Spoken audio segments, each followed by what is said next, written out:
ناظرین السلام علیکم ورحمۃ اللہ وبرکاتہ۔ امید کرتا ہوں کہ آپ ایمان، اسلام اور صحت کی تندرستی کے ساتھ بخیر و عافیت ہوں گے۔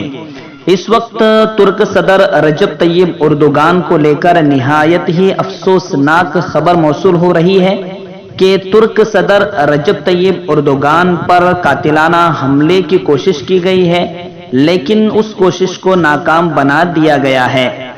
تفصیل کے مطابق رجب طیب اردوگان کی سیکورٹی پر معمور گاڑی میں بم نصب کیا گیا۔ ایک remote control bomb police when کے ساتھ نصب تھا، لیکن ڈیوٹی پر تعینات پولیس اہلکاروں نے بم ڈیوائس کو فعال ہونے سے پہلے ہی ناکارہ کر دیا اور اس طرح رجب طیب اردوگان کو بڑے حملے سے بچا لیا گیا، بلکہ بالکل قاتلانہ حملے سے بچا لیا گیا ہے۔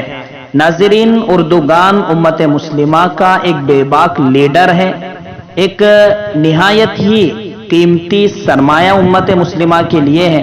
ہم اللہ سے دعا گو ہیں کہ اللہ اردوگان کی حفاظت فرمائے، دشمنوں کے شر سے انہیں محفوظ فرمائے، حاسدین کے حسد سے انہیں محفوظ فرمائے اور ہر طریقے کے شرور و فتن سے انہیں نکال کر ہر نوع کی کامیابی اور کامرانی سے انہیں سرفراز فرمائے۔